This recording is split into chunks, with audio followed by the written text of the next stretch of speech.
ಎಲ್ಲ ಒಂದು second P U C ವಿದ್ಯಾರ್ಥಿಗಳಿಗೆ ಟ್ರೂಸಿಕ ಅಫಿಷಿಯಲ್ ಚಾನಲ್ಗೆ ಸ್ವಾಗತ. ನಾನು ಚೇತನ್ ಕೆ.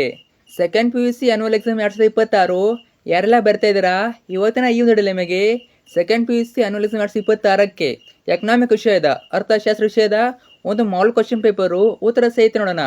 ಈ ಒಂದು ಮಾದರಿ ಪ್ರಶ್ನೆ ಪತ್ರಿಕೆ ವೆರಿ ಇಂಪಾರ್ಟೆಂಟು ನಿಮ್ಮೊಂದು ಆನ್ಯುವಲ್ ಎಕ್ಸಾಮ್ಗೆ. ಯಾಕಂದರೆ ಇಲ್ಲಿ ಯಾವ ರೀತಿ ಪ್ಯಾಟರ್ನ್ ಕೊಟ್ಟಿದ್ದಾರೆ, ಇದೇ ಪ್ಯಾಟರ್ನಲ್ಲಿ ನಿಮ್ಮೊಂದು ಆನ್ಯುವಲ್ ಎಕ್ಸಾಮ್ನ ಎಕನಾಮಿಕ್ ವಿಷಯದ ಕ್ವಶನ್ ಬರುತ್ತದೆ.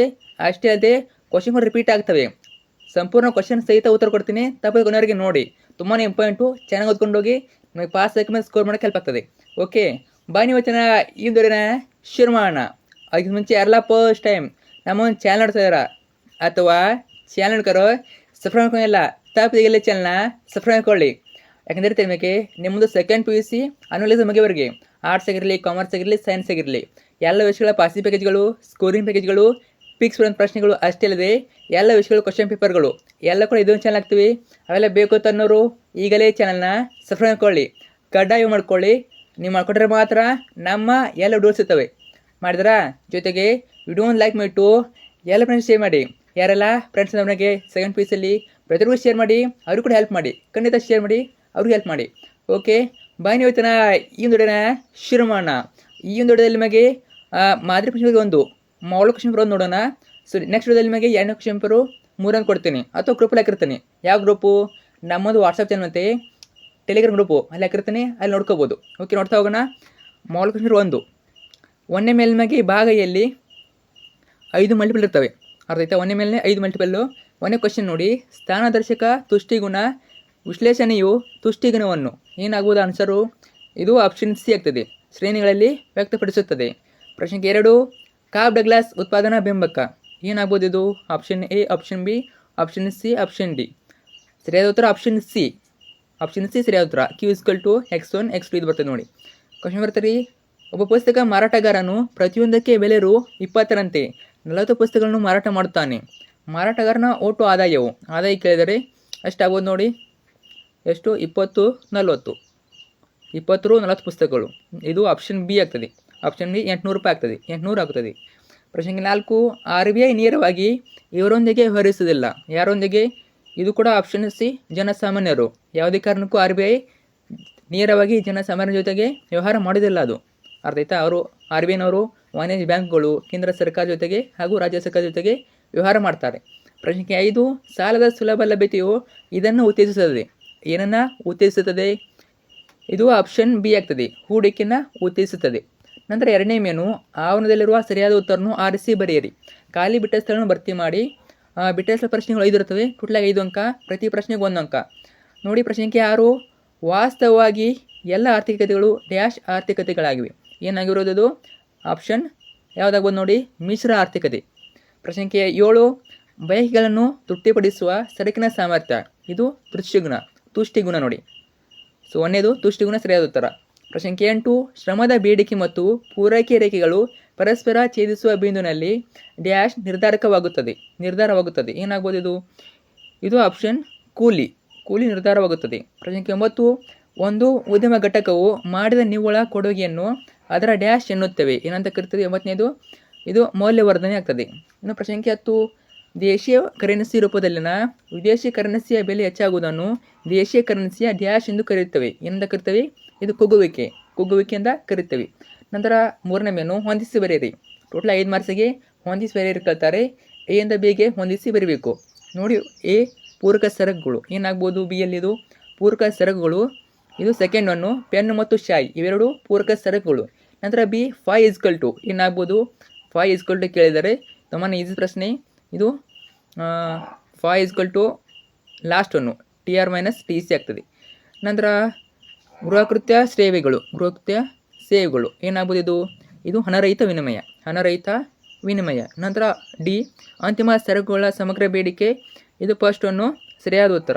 ಪ್ರಶ್ನೆ 5, ನಿರ್ವಹಣಾ ಹೊಂದಾಣಿಕೆ ಏನು? 3ನೇದು ಡರ್ಟಿ ಹೊಂದಾಣಿಕೆ. ಇವೆಲ್ಲ ಇಂಪಾರ್ಟೆಂಟ್ ಕ್ವಶನ್ಗಳು, ನೋಡ್ಕೊಂಡು ಹೋಗಿ. ಜೊತೆಗೆ ನಿನಗೆ ಇಂಪಾರ್ಟೆಂಟ್ ಆಗಿರ್ತೀನಿ, ನಿಮಗೆ ಎಲ್ಲ ವಿಷಯಗಳ important question ಆಗಿರ್ತೀನಿ.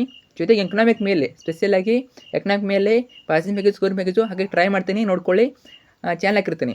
Next fourth menu, ಈ ಕೆಳಗಿನ ಪ್ರಶ್ನೆಗಳಿಗೆ ಒಂದು ವಾಕ್ಯ ಅಥವಾ ಪದದಲ್ಲಿ ಉತ್ತರಿಸಿ. 1 ಅಂಕದ 5 ಪ್ರಶ್ನೆಗಳು, ಟೋಟಲ್ 5 ಅಂಕ, ಪ್ರತಿ ಪ್ರಶ್ನೆಗೆ 1 ಅಂಕ. 12ನೇ ಪ್ರಶ್ನೆ, ಅಲ್ಪಾವಧಿ ಉತ್ಪಾದನಾ ವಿಶ್ಲೇಷಣೆಯನ್ನು ವಿವರಿಸುವ ನಿಯಮವನ್ನು ತಿಳಿಸಿ. ನಿಯಮವನ್ನು ಕೇಳಿದರೆ ಯಾವ ನಿಯಮ? ಇದು ಇಳಿಮುಖ ಪ್ರತಿಫಲಗಳ ನಿಯಮ. ಸರಿಯಾದ ಉತ್ತರ. ಪ್ರಶ್ನೆ 13, ಪೂರೈಕೆ ಎಂದರೇನು ಕೇಳಿದರೆ ಉತ್ತರ, ಒಂದು ನಿರ್ದಿಷ್ಟ ಉತ್ಪನ್ನ ಅಥವಾ ಸೇವೆಯನ್ನು ಮಾರುಕಟ್ಟೆಯಲ್ಲಿ ನೀಡಲು ಉತ್ಪಾದಕರ ಸಿದ್ಧಪಡಿಸಿದ ಪ್ರಮಾಣ. ಇನ್ನೊಮ್ಮೆ ಹೇಳ್ತೀನಿ ಕೇಳಿ. ಒಂದು ನಿರ್ದಿಷ್ಟ ಉತ್ಪನ್ನ ಅಥವಾ ಸೇವೆಯನ್ನು ಮಾರುಕಟ್ಟೆಯಲ್ಲಿ ನೀಡಲು ಉತ್ಪಾದಕರ ಸಿದ್ಧಪಡಿಸಿದ ಪ್ರಮಾಣ. ಪ್ರಶ್ನೆ 14, ಆಡಮ್ ಸ್ಮಿತ್ ಅವರ ಪ್ರಸಿದ್ಧ ಕೃತಿಯನ್ನು ಹೆಸರಿಸಿ. ಯಾವ ಕೃತಿ? ನಿಮಗೆ ಗೊತ್ತೀನಿ. ರಾಷ್ಟ್ರಗಳ ಸಂಪತ್ತಿನ ಸ್ವರೂಪ ಮತ್ತು ಕಾರಣವೊಂದು ಏನಾಗ್ಬೋದು? ಕಾರಣವೊಂದು ಪರಿಶೀಲನೆ. ಅದು ಒಂದಿವ್ರಿ ನೀವು, ರಾಷ್ಟ್ರಗಳ ಸಂಪತ್ತಿನ ಸ್ವರೂಪ. ಇದು ಆಡಮ್ ಸ್ಮಿತ್ ಅವರ ಕೃತಿ. ಆಡಮ್ ಸ್ಮಿತ್ ಬಗ್ಗೆ ಕೇಳ್ಬೋದು, ನೋಡ್ಕೊಳ್ಳಿ. ಪ್ರಶ್ನೆ 15, ಹಣದ ಚಲಾವಣೆಯ ವೇಗ ಎಂದರೇನು? ಉತ್ತರ, ಒಂದು ವರ್ಷದಲ್ಲಿ ಆರ್ಥಿಕತೆಯಲ್ಲಿ ಹಣದ ಒಂದು ಘಟಕವು ಸರಕು ಮತ್ತು ಸೇವೆಗಳ ಖರೀದಿಗೆ ಎಷ್ಟು ಬಾರಿ ಕೈ ಬದಲಾಯಿಸುತ್ತದೆಯೋ ಅದನ್ನು ಹಣದ ಏನದು ಚಲಾವಣೆ ವೇಗ ಅಂತ ಕರೀತಾರೆ. ಅರ್ಥ ಆಯ್ತಾ? ನೆಕ್ಸ್ಟ್ ಪ್ರಶ್ನೆ 16, ಸಾರ್ವಜನಿಕ ಉತ್ಪಾದನೆ ಅರ್ಥ ತಿಳಿಸಿ. ಸಾರ್ವಜನಿಕ ಉತ್ಪಾದನೆ ಕೇಳಿದರೆ ಉತ್ತರ, ನೇರವಾಗಿ ಸರ್ಕಾರದಿಂದ ಉತ್ಪಾದಿಸುವುದನ್ನು ಸಾರ್ವಜನಿಕ ಉತ್ಪಾದನೆ ಅಂತ ಕರೀತಾರೆ. ನೇರವಾಗಿ ಸರ್ಕಾರ ಉತ್ಪಾದಿಸುವುದು. ಉದಾಹರಣೆ ನೋಡಿ, ವಿದ್ಯುತ್ ಸಾರಿಗೆ ಸಂಪರ್ಕ, ಇವೆಲ್ಲ ಬರ್ತವೆ. ನಂತರ ಭಾಗ ಬಿ ಯಲ್ಲಿ ನಿಮಗೆ 2 ಅಂಕದ ಪ್ರಶ್ನೆ ಇರ್ತವೆ. 2 ಅಂಕದ 6 ಪ್ರಶ್ನೆಗಳು, ಟೋಟಲ್ 12 ಅಂಕ, ಪ್ರತಿ ಪ್ರಶ್ನೆಗೆ 2 ಅಂಕ. ಇಲ್ಲಿ ನಿಮಗೆ 10 ಕ್ವಶನ್ ಕೊಡ್ತಾರೆ, ಚಾಯ್ಸ್ ಇರ್ತವೆ. ನಿಮಗೆ ಯಾವುದು ತುಂಬಾ ಸುಲಭ ಅನಿಸುತ್ತೆ ಆ 6 ಪ್ರಶ್ನೆಗಳನ್ನ ನಾವು ಪರೀಕ್ಷೆಯಲ್ಲಿ ಬರೀಬೇಕು. ಪ್ರಶ್ನೆ 17, ಉತ್ಪಾದನಾ ಸಾಧ್ಯತಾ ಗಡಿ ಎಂದರೇನು? ಪ್ರತಿ ಪ್ರಶ್ನೆ ಇಂಪಾರ್ಟೆಂಟ್ ನೋಡ್ಕೊಳ್ಳಿ. ಸಾಧ್ಯ ಇದ್ದರೆ ನಾನು ನಮ್ಮೊಂದು ವಾಟ್ಸಪ್ ಗ್ರೂಪಲ್ಲಿ ಅಥವಾ ಟೆಲಿಗ್ರಾಮ್ ಗ್ರೂಪಲ್ಲಿ ಈ ಒಂದು ಪ್ರಶ್ನೆ ಉತ್ತರ ಹಾಕಿರ್ತೀನಿ, ಎಲ್ಲ ಪ್ರಶ್ನೆ ಉತ್ತರ ಹಾಕಿರ್ತೀನಿ, ಅಲ್ಲಿ ಜಾಯ್ನ್ ಆಗಿ. ಅರ್ಥ ಆಯ್ತಾ? ಜೊತೆಗೆ ನಿಮಗೆ model question paper 2, model question paper 3 2 ಹಾಕಿರ್ತೀನಿ, ಅಲ್ಲಿ ನೋಡ್ಕೋಬೋದು. ಗ್ರೂಪಿಗೆ ಜಾಯ್ನ್ ಆಗಿ, ಲಿಂಕ್ ಕೆಳಗೆ ಕೊಟ್ಟಿರ್ತೀನಿ, ಅಲ್ಲಿಂದ ಹೋಗಿ ಜಾಯ್ನ್ ಆಗಿ ಯೂಸ್ ಮಾಡ್ಕೊಳ್ಳಿ. ಪ್ರಶ್ನೆ 18, ಅನುಭೋಗಿಯ ಆದರ್ಶ ಆಯ್ಕೆಯನ್ನು ನಿರ್ಧರಿಸುವ ಅಂಶಗಳನ್ನು ಪಟ್ಟಿ ಮಾಡಿ. ನೋಡಿ, ಅವ್ರ ಕ್ವಶನ್ ಯಾವ್ದು ಕೇಳಿದ್ರೆ ಅಬ್ಸರ್ವ್ ಮಾಡಿ. ಏನಾದರೂ ಪ್ರಶ್ನೆಗಳು, ಅಂಶಗಳು, ಆಮೇಲೆ ವೆಚ್ಚಗಳು ಕೇಳಿದರೆ, ಅರ್ಥ ಕೇಳಿದರೆ ಅಬ್ಸರ್ವ್ ಮಾಡಿ. ಅದೇ ರೀತಿ ಪ್ರಶ್ನೆ ಓದ್ಕೊಳ್ಳಿ ನೀವು. ಪ್ರಶ್ನೆ 19, ಯಾವುದಾದ್ರು 2 ಅಲ್ಪಾವಧಿ ವೆಚ್ಚಗಳನ್ನು ಹೆಸರಿಸಿ. ಪ್ರಶ್ನೆ 20, ಸ್ಥಗಿತತೆಯ ಬಿಂದುವಿನ ಅರ್ಥವನ್ನು ನೀಡಿ. ನಿಮ್ಮ ಹತ್ರ ನೋಟ್ಸ್ ಇದ್ದರೆ ನೋಡ್ಕೊಳ್ಳಿ. ಪ್ರಶ್ನೆ 21, ಇಬ್ಬರು ಉತ್ಪಾದಕರ ಪೂರೈಕೆ ರೇಖೆಗಳು ಕ್ರಮವಾಗಿ S1 P = P-15 ಮತ್ತು S2 P = P-20 ಆದಾಗ ಮಾರುಕಟ್ಟೆ ಪೂರೈಕೆಯನ್ನು ಕಂಡುಹಿಡಿಯಿರಿ. Very important. ಅವರು S1 S2 ಚೇಂಜ್ ಮಾಡ್ತಾರೆ. ನಿಮಗೆ ಇದೇ ಕ್ವಶನ್ ಕೊಡ್ಬೋದು. ಪ್ರಶ್ನೆ 22, 4 ಉತ್ಪಾದನಾಂಗಗಳವು. ವೆರಿ ಇಂಪಾರ್ಟೆಂಟ್ ಕ್ವಶನು, ಕೇಳ್ತಾರೆ. ಅವುಗಳ ಪ್ರತಿಫಲನವನ್ನು ಹೆಸರಿಸಿ. ಪ್ರಶ್ನೆ 23, ತಪಶೀಲು ಪಟ್ಟಿಯ ಶೇಖರಣೆ ಮತ್ತು ಕುಸಿತದ ಅರ್ಥ ನೀಡಿ. ಪ್ರಶ್ನೆ 24, ಸೀಮಾಂತ ಉಳಿತಾಯ ಪ್ರವೃತ್ತಿ ಅಂದರೆ MPS ಮತ್ತು ಸರಾಸರಿ ಉಳಿತಾಯ ಪ್ರವೃತ್ತಿ APSಗಳ ಅರ್ಥವನ್ನು ನೀಡಿ. ವೆರಿ ಇಂಪಾರ್ಟೆಂಟು, MPS ಮತ್ತು APS. ಇದರ ಮೇಲೆ ನಿಮಗೆ 2 ಮಾರ್ಕ್ಸ್ ಮತ್ತು 4 ಮಾರ್ಕ್ಸಲ್ಲಿ ಕೇಳ್ತಾರೆ. ಪ್ರಶ್ನೆ 25, ಯೋಜನಾ ಕಂದಾಯ ವೆಚ್ಚದ ಭಾಗಗಳನ್ನು ಹೆಸರಿಸಿ. ಪ್ರಶ್ನೆ 26, ಪ್ರಮಾಣಗುಣ ಆದಾಯ ತೆರಿಗೆಯು ಸ್ವಯಂಚಾಲಿತ ಕಂಪನ ಗ್ರಾಹಕವಾಗಿ ಹೇಗೆ ಕೆಲಸ ಮಾಡುತ್ತದೆ. ಸ್ವಲ್ಪ ಫಾಸ್ಟ್ ಹೇಳ್ತಾ ಇದ್ದೀನಿ, ಯಾಕಂದರೆ ಎಕ್ಸಾಮಿಗೆ ತುಂಬ ಟೈಮ್ ಇಲ್ಲ. ಅರ್ಥ ಆಯ್ತಾ? ಸಾಧ್ಯದಷ್ಟು ನಿಮಗೆ ಸ್ಲೋ ಬೇಕನ್ನೋರು ವಿಡಿಯೋನ ಪಾಸ್ ಬಿಟ್ಟು ನೋಡ್ಕೊಳ್ಳಿ. ಆದಷ್ಟು ನಾನು ಕವರ್ ಮಾಡ್ತೀನಿ ಬೇಗನೆ. ಇನ್ನು ಭಾಗ ಸಿ ಬರ್ತದೆ. ಇಲ್ಲೇನಿರ್ತವೆ, ಈ ಕೆಳಗಿನ ಯಾವುದಾದ್ರೂ 5 ಪ್ರಶ್ನೆಗಳಿಗೆ ಪ್ರತಿಯೊಂದಕ್ಕೂ 12 ವಾಕ್ಯಗಳು ಉತ್ತರಿಸಿ. ಇವೇನು 4 ಅಂಕದ ಪ್ರಶ್ನೆಗಳು, 4 ಅಂಕದ ಪ್ರಶ್ನೆಗಳು 5 ಇರ್ತವೆ. ಟೋಟಲಾಗಿ 20 ಅಂಕ, ಪ್ರತಿ ಪ್ರಶ್ನೆಗೆ 4 ಅಂಕಗಳು.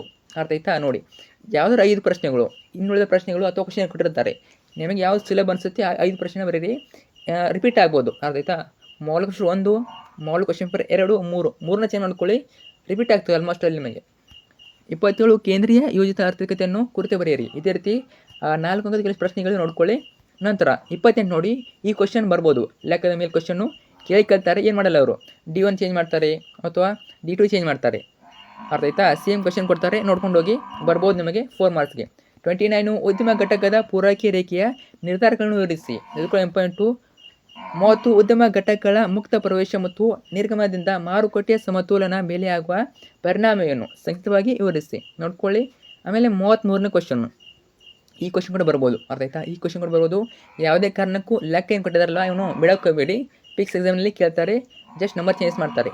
ನಂತರ ಭಾಗ ಡಿ ಬರ್ತದೆ. ಭಾಗ ಡಿ ನಿಮಗೆ ಈ ಕೆಳಗಿನ ಯಾವುದಾದ್ರು 3 ಪ್ರಶ್ನೆಗಳಿಗೆ ಪ್ರತಿಯೊಂದಕ್ಕೂ 20 ಅಂಕಗಳು ಉತ್ತರಿಸಿ. ಇವೇನು 6 ಅಂಕದ ಪ್ರಶ್ನೆಗಳು 3 ಇರ್ತವೆ. ಟೋಟಲಾಗಿ 18 ಅಂಕ, ಪ್ರತಿ ಪ್ರಶ್ನೆಗೆ 6 ಅಂಕ.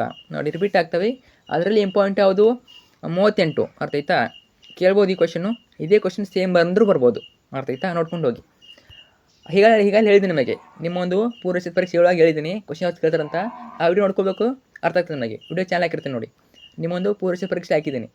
30 ಇಂಪಾರ್ಟೆಂಟು, 40 ಕೂಡ ಇಂಪಾರ್ಟೆಂಟು. ನಂತರ ಭಾಗ ಇ ಬರ್ತದೆ. ಭಾಗ ಬಿ ಯಲ್ಲಿ ನಿಮಗೆ ಈ ಕೆಳಗಿನ ಯಾವುದಾದ್ರು 2 ಕಾರ್ಯಭಾರ ಮತ್ತು ನಿಯೋಜಿತ ಆಧಾರಿತ ಪ್ರಶ್ನೆ ಉತ್ತರಿಸಿ. ಇವೇನು 5 ಅಂಕದ ಪ್ರಶ್ನೆಗಳು, 2 ಬರಬೇಕು. ಟೋಟಲಾಗಿ 10 ಅಂಕ, ಪ್ರತಿ ಪ್ರಶ್ನೆಗೆ 5 ಅಂಕ. ಇಲ್ಲಿ ಅವರು 3 ಕ್ವಶನ್ ಕೊಡ್ತಾರೆ, 41, 43 3 ಕ್ವಶನ್ ಕೊಡ್ತಾರೆ. 3 ಕ್ವಶನ್ನು ಇವೇ ಸೇಮ್ ಕೊಡ್ತಾರೆ. 41ನೇ ಕ್ವಶನ್ ಸೇಮ್ ಇದು ಬರ್ತದೆ, 42ನೇ ಕ್ವಶನ್ನು ಇದು ಕೂಡ ಕ್ವಶನ್ ಬರ್ತದೆ, 43ನೇ ಕ್ವಶನ್ನು ಇದನ್ನು ಕೊಡ್ಬೋದು ಅಥವಾ ನಿಮಗೆ ಬೇರೆ ಕ್ವಶನ್ ಕೊಡ್ಬೋದು. ಒಟ್ಟಿನಲ್ಲಿ ನಿಮಗೆ 41, 42 ಕ್ವಶನ್ನು ಸೇಮ್ ಬರ್ತವೆ. ಅದೇ ಅವರು ಏನು ಮಾಡ್ತಾರೆ, X1 ಸಲಿಕಿನ ಬೆಲೆ ಚೇಂಜ್ ಮಾಡ್ತಾರೆ ಮತ್ತು X2 ಸಲಿಕಿನ ಬೆಲೆ ಚೇಂಜ್ ಮಾಡ್ತಾರೆ. ಅರ್ಥ ಆಯ್ತಾ? ಮತ್ತು ಆದಾಯ ಚೇಂಜ್ ಮಾಡ್ತಾರೆ, ಇಷ್ಟೇ. ಅರ್ಥ ಆಯ್ತಾ? ಕ್ವಶನ್ ಬರ್ತಾಯಿದೆ ನೋಡಿ. ಇನ್ನು 42 ಕೂಡ ಸೇಮು. ಅವ್ರೇನು ಮಾಡ್ತಾರೆ, ಪಿ ಸೇಮ್ ಇರ್ತದೆ, 1 2 3 4 5 6 ಮತ್ತು QD ಚೇಂಜ್ ಮಾಡ್ತಾರೆ, QS ಚೇಂಜ್ ಮಾಡ್ತಾರೆ. ಅಥವಾ ಸೇಮ್ ಕ್ವಶನ್ ಕೊಡ್ಬೋದು. ಈ ಪಿಕ್ಸ್ ಒಂದೇ ಬರ್ತವೆ ನೋಡ್ಕೊಳ್ಳಿ. ಆಮೇಲೆ 43 ಕೊಡ್ಬೋದು ಈ ಕ್ವಶನ್ ಕೂಡ. ಈ 3ರಲ್ಲಿ 2 ಅಂತೂ ಪಿಕ್ಸ್ ಒಂದೇ ಬರ್ತವೆ, ನೋಡ್ಕೊಂಡು ಹೋಗಿ. ನಿಮಗೆ 10 ಮಾರ್ಕ್ಸ್ ಇಲ್ಲಿಂದ ಪಿಕ್ಸ್ ಬರ್ತವೆ. ಅರ್ಥ ಆಯ್ತಾ? ಆಲ್ಮೋಸ್ಟ್ ಕವರ್ ಆಯ್ತು ಅನ್ಕೋತೀನಿ. ಸೊ ನೆಕ್ಸ್ಟ್ ವಿಡಿಯೋದಲ್ಲಿ ನಿಮಗೆ ಆಲ್ಮೋಸ್ಟ್ ಇಂಪಾರ್ಟೆಂಟ್ ಕವರ್ ಮಾಡ್ತೀನಿ, ಅಥವಾ ನಿಮಗೆ ಏನು ಮಾಡ್ತೀನಿ, ಇಂಪಾರ್ಟೆಂಟ್ ಕ್ವಶನ್ಗಳು ಹಾಕ್ತೀನಿ. ಅರ್ಥ ಆಯ್ತು? ಇಂಪಾರ್ಟೆಂಟ್ ಕ್ವಶನ್ ಹಾಕ್ತೀನಿ, ಇಲ್ಲ ಮಾಲ್ ಕ್ವಶನ್ 2 ಮತ್ತು 3 ಹಾಕ್ತೀನಿ. ಆಲ್ಮೋಸ್ಟ್ ಗ್ರೂಪಲ್ಲಿ ಹಾಕಿರ್ತೀನಿ ನೋಡಿ, PDF ಅಲ್ಲಿ ಡೌನ್ ಮಾಡ್ಕೊಳ್ಳಿ. ಹಾಕಿಲ್ಲ ಅಂತ ಹೇಳ್ತಾ ಇದ್ದೀನಿ. ಹಾಕಿದರೆ ಓಕೆ, ಹಾಕಿಲ್ಲ ಅಂದರೆ ಗ್ರೂಪಲ್ಲಿ ಇರ್ತದೆ, ಚೆಕ್ ಮಾಡಿ. ಓಕೆ. ಸೊ ತುಂಬ ಜನ ಕೇಳ್ತಾರೆ ಇಂಗ್ಲೀಷ್ ಮೀಡಿಯಮ್ ಅಂತ. ಇಲ್ಲಿ ಇಂಗ್ಲೀಷ್ ಮೀಡಿಯಮ್ ಇದೆ, ನೋಡ್ಕೋಬೋದು. ಕಂಪ್ಲೀಟ್ ಇಂಗ್ಲೀಷ್ ವರ್ಷನ್ನು ಜೊತೆ ಕಮೆಂಟ್ ಕೂಡ ಮಾಡಿ ನಿಮಗೆ ನೀವು ಆರ್ಟ್ಸಾ ಕಾಮರ್ಸಾ ಅಂತ. ಸೊ ನೆಕ್ಸ್ಟ್ ಯಾವೆಲ್ಲ ವಿಷಯಗಳು ಬೇಕು ನಿಮಗೆ ಕಮೆಂಟ್ ಹಾಕಿ, ನಾನು ನಿಮಗೆ ಅವೆಲ್ಲ ವಿಷಯಗಳನ್ನ ಹಾಕ್ತೀನಿ. ಆಯ್ತಾ? ಚೆನ್ನಾಗಿ ಓದ್ಕೊಂಡು ಹೋಗಿ. ನಿಮ್ಮ ಎಕ್ಸಾಮ್ಗೆ ಈ ಒಂದು ಮಾಲ್ ಕ್ವಶನ್ ಪೇಪರ್ಗಳು ತುಂಬಾ ಇಂಪಾರ್ಟೆಂಟು, ವೆರಿ ಇಂಪಾರ್ಟೆಂಟು. ಸೊ ಎಲ್ಲ ವಿಷಯದ್ದು ಅಷ್ಟೇ ಇಂಪಾರ್ಟೆಂಟು. ನೀವು ಅಬ್ಸರ್ವ್ ಮಾಡ್ಬೋದು. ಈಗ ಅಲ್ಲಿ ನೀವು ಎಕ್ಸಾಮ್ ಬರೀತೀರಾ, 1-2 ಎಕ್ಸಾಮ್ ಆಗಿದೆ ಅನ್ಕೋತೀನಿ. ಅಬ್ಸರ್ವ್ ಮಾಡಿ, ಮಾಲ್ ಕ್ವಶನ್ ಪೇಪರ್ ಯಾವ ಕ್ವಶನ್ ಕೇಳಿದ್ದಾರೆ, ಎಲ್ಲಿ ಯಾವ ಕೇಳಿರ್ತಾರೆ ಅನಾಲಿಸಮ್ನಲ್ಲಿ. ಅಬ್ಸರ್ವ್ ಮಾಡಿ, ನಿಮ್ಗೆ ಗೊತ್ತಾಗ್ತದೆ ಎಷ್ಟು ಇಂಪಾರ್ಟೆಂಟ್ ಅದರ್ಥ. ಚೆನ್ನಾಗಿ ಓದ್ಕೊಂಡು ಹೋಗಿ. ಸೊ ಎಲ್ಲ ಲೆಕ್ಕ ಪ್ರಾಕ್ಟೀಸ್ ಮಾಡ್ಕೊಳ್ಳಿ. ಫ್ರೆಂಡ್ಸ್ ಶೇರ್ ಮಾಡಿ. Thank you so much.